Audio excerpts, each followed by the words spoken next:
Guys, welcome back to my blog Nirmala Dhani. पहले तो आप सभी को मेरा प्यार भरा नमस्कार। पहला आशा करती हूँ कि आप सब बढ़िया होंगे। आज मैं अपने ब्लॉग की शुरुआत सुबह के 11 बजे से कर रही हूँ। घर के अंदर का सारा काम हो चुका है और यहाँ पे मैंने मशीन में कपड़े डाले हुए हैं। तो आज ये मोटे वाले चद्दर धो दे रही हूँ मैं। और यहाँ पे और भी कपड़े धोए रखे क्योंकि आज बिजी भैया ने पानी लगाया हुआ है। तो मैंने सोचा कि मोटे वाले चद्दर जो होते हैं वो सब धो देती हूँ। साथ ही साथ ना आज गेहूँ को भी धो के इसे धूप में डालना है, फिर इससे पिसाने के लिए भी देना है मुझे। तो आज ना बहुत सारा काम है। इसके साथ साथ आज मुझे ना एक्वेरियम भी साफ़ करना है। तो एक्वेरियम का पानी ना बहुत ही गंदा हो चुका है। तो वैसे तो मैं 1 महीने के बाद हमेशा साफ़ करती हूँ, इसका पानी चेंज करती रहती हूँ। लेकिन बीच में थोड़ा पानी की मशीन ख़राब होने की वजह से थोड़ा पानी आने में दिक्कत हो गई थी, तो इसलिए मैं नहीं साफ़ कर पाई। तो आज पूरे 1.5 महीने के बाद ही साफ़ कर रही हूँ। तो आज ना का टारगेट मेरा पहले तो मोटे चादरों को सब धोना है, उसके बाद गेहूँ की साफ़ सफाई करनी है और उसके बाद एक्वेरियम साफ़ करना है, फिर लंच की भी तैयारी करनी है। और आज ना लंच में ना मैं सिंपल ही बना रही हूँ। आज मैं मसूर की खिचड़ी बनाने वाली हूँ। तो फ़िलहाल तो मैं पहले गेहूँ की साफ़ सफाई करके उसे धूप में सुखा देती हूँ, क्योंकि इसमें ना बहुत टाइम लगेगा, इतना सारा गेहूँ है। तो मैं अपना काम करती हूँ, उसके बाद मैं आप लोगों को दिखाती भी रहूँगी बीच बीच में। आज ना हमारे घर में ना चाचा चाची भी आए हुए हैं। तो चाचा चाची पिथौरागढ़ में रहते हैं और यहाँ पे ना मंदिर में आए हुए थे। तो ये जब भी यहाँ पे आते हैं चाचा जी अपने आर्मी की छुट्टी, तो हमारे घर ज़रूर आते हैं। तो फिलहाल तो चाचा चाची यहाँ पे चाय पी रहे हैं और अब मैं जा रही हूँ, पहले खाना बनाने की तैयारी करती हूँ, उसके बाद बाकी की काम करूँगी। तो मोटे चद्दर सब धो दिए हैं, कंबल ये सब। तब गेहूँ का धोना बाकी है और एक्वेरियम की साफ़ सफाई करना बाकी है। तो पहले तो खाना बना देती हूँ, उसके बाद सब काम करती रहूँगी।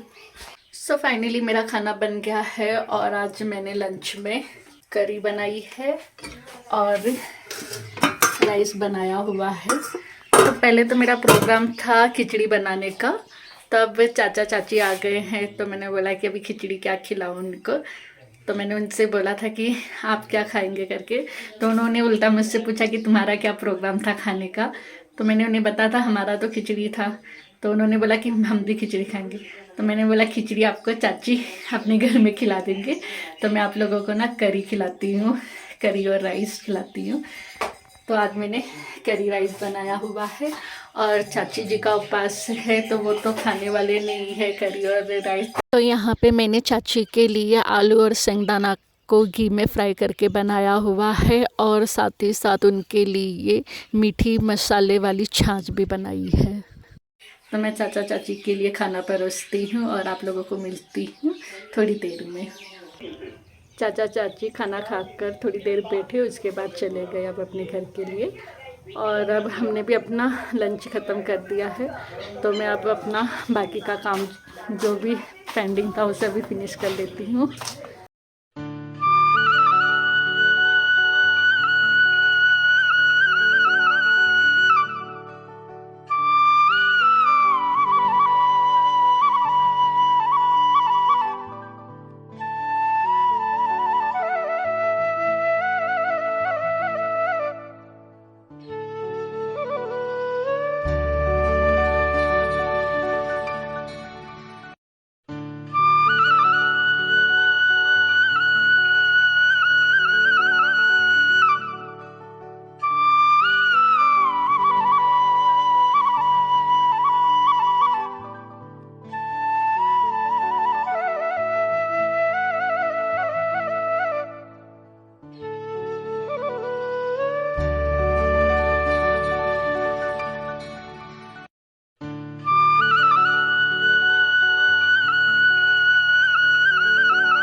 सारे गेहूँ धो दिए हैं और अब मैं इसे फैलाने जा रही हूँ।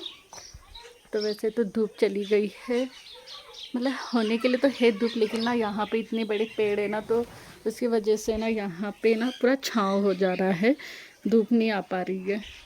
तो मैं फिर भी फैला के रख देती हूँ, तो हो सकता 2-4 घंटे में थोड़ा बहुत तो सूख जाए। उसके बाद फिर कल धूप आ जाएगी तो मॉर्निंग को फिर मैं टेरेस पर ही रख दूँगी।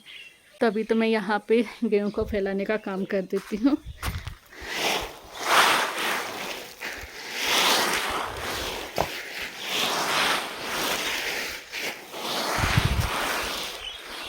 तो हर बार ना मैं ऐसे ही गेहूँ को धोती हूँ और फैलाती हूँ, क्योंकि मम्मी जब तक यहाँ पे थे तो वो ऐसे ही करते थे। अब मम्मी नहीं है तो ये काम मैं कर लेती हूँ। तो फाइनली ये साफ़ तो हो गया है। अब देखो इसे सुखाने में कितने दिन लगेंगे, क्योंकि आजकल ठंडी का मौसम है तो धूप इतना तेज़ नहीं हो पाती है। तो जहाँ पे 4 दिन लगता है तो वहाँ पे 6 दिन भी लग सकता है। तो फ़िलहाल तो ये काम पूरा कंप्लीट कर देती हूँ अभी मैं।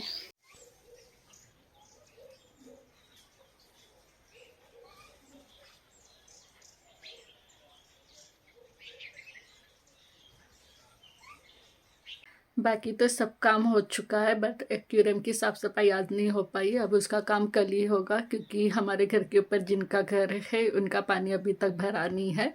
तो आधा घंटा तो लग ही जाएगा। फिर उसके बाद बिजी भैया को नीचे मशीन बंद करने के लिए जाना पड़ेगा। तो अब बाकी का काम अब कल ही करूँगी, एक्वेरियम की साफ़ सफाई। और आज वैसे भी ना हमें ना चंद्रा दीदी के घर पे जाना है, जिनकी बेटे की हाल ही में शादी हुई थी, तो उन्होंने बुलाया है। तो एक तरफ से हमारे पहाड़ी में एक रस्म होती है पिठान लगाना, तो इसलिए अब वहाँ पे भी जाना है। तो मैं ललित जी का इंतज़ार कर रही हूँ। तो तब तक थोड़ा बहुत आटा गूंद लेती हूँ और सब्जी काट लेती, ताकि वहाँ से आने के बाद फटाफट डिनर की तैयारी कर लूँगी। तो मैं आप लोगों को मिलती हूँ डायरेक्ट हमारे तैयार होने के बाद। है गाइस, तो मैं तैयार हो गई हूँ चंद्रा दीदी के घर पे जाने के लिए। तो ललित जी तो नहीं आ पाए, क्योंकि उन्हें ना थोड़ा काम था मार्केट में, तो लेट हो जाएगा। तो उन्होंने मुझे कहा कि तुम ही जाओ। तो मैं अपने साथ काव्या को भी लेकर जा रही हूँ। तो एक बार को गेट बंद कर देती हूँ।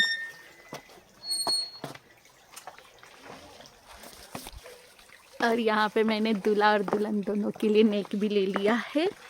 तो अब जल्दी से जाती हूँ और जल्दी भी आना है, क्योंकि खाना बनाने की भी तैयारी करनी है।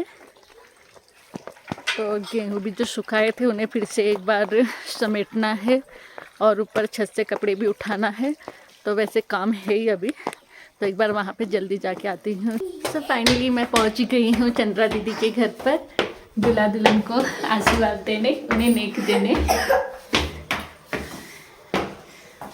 दुल्हन और दूल्हा को नेक के बदले ना दीदी इतने सारे कपड़े मुझे दे रही है कि इसमें से कौन सा पसंद कर लो करके। तो मैंने उन्हें मना तो किया है, लेकिन ना ये होता ही एक मतलब रीत रिवाज ही होती है कि अगर हम दूल्हा दुल्हन को टीका लगाते हैं तो दूल्हे की तरफ से भी ना हमें देते ही है।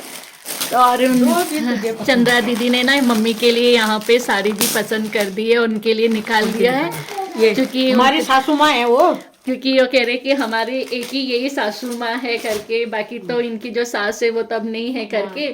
तो मम्मी के साथ ही ऊपर से नीचे तक नहीं है कोई। हाँ, वही एक सास है हमारी अकेली। हाँ, तो बहुत मम्मी का ना और दीदी का दोनों का ना बहुत ही लगाव एक दूसरे से, वाकई है। तो मैंने इन्हें कहा था कि आप रख लो, जब मम्मी आएंगी तो तभी देना करके, लेकिन नहीं मान रही है दीदी। तो ये दूसरी वाली दीदी, दीदी नमस्ते। और दीदी ने ना सूट पहनना शुरू कर दिया, बहुत प्यारी लग रही है, बहुत सुंदर लग रही है दी। फाइनली हम घर पहुंच गए हैं और अब गेहूँ भी उठाना है, और शायद टेरेस पे कपड़े भी नहीं उठाए हुए हैं। तो ललित जी भी आ गए हैं, तो मैं उन्हें भी चाय और पानी देती हूँ। तो मैं अपना ब्लॉग भी यहीं पर ही एंड करती हूँ। आई होप कि आप सभी को मेरा ब्लॉग पसंद आया होगा। अगर आप लोगों को मेरा ब्लॉग पसंद आता है तो लाइक शेयर और सब्सक्राइब करना ना भूलें। मैं निर्मला धानी जल्दी आप सभी को अपने नेक्स्ट ब्लॉग पे मिलती हूँ। तब तक के लिए आप अपना ख्याल रखिए और सुरक्षित रहिए। बाय।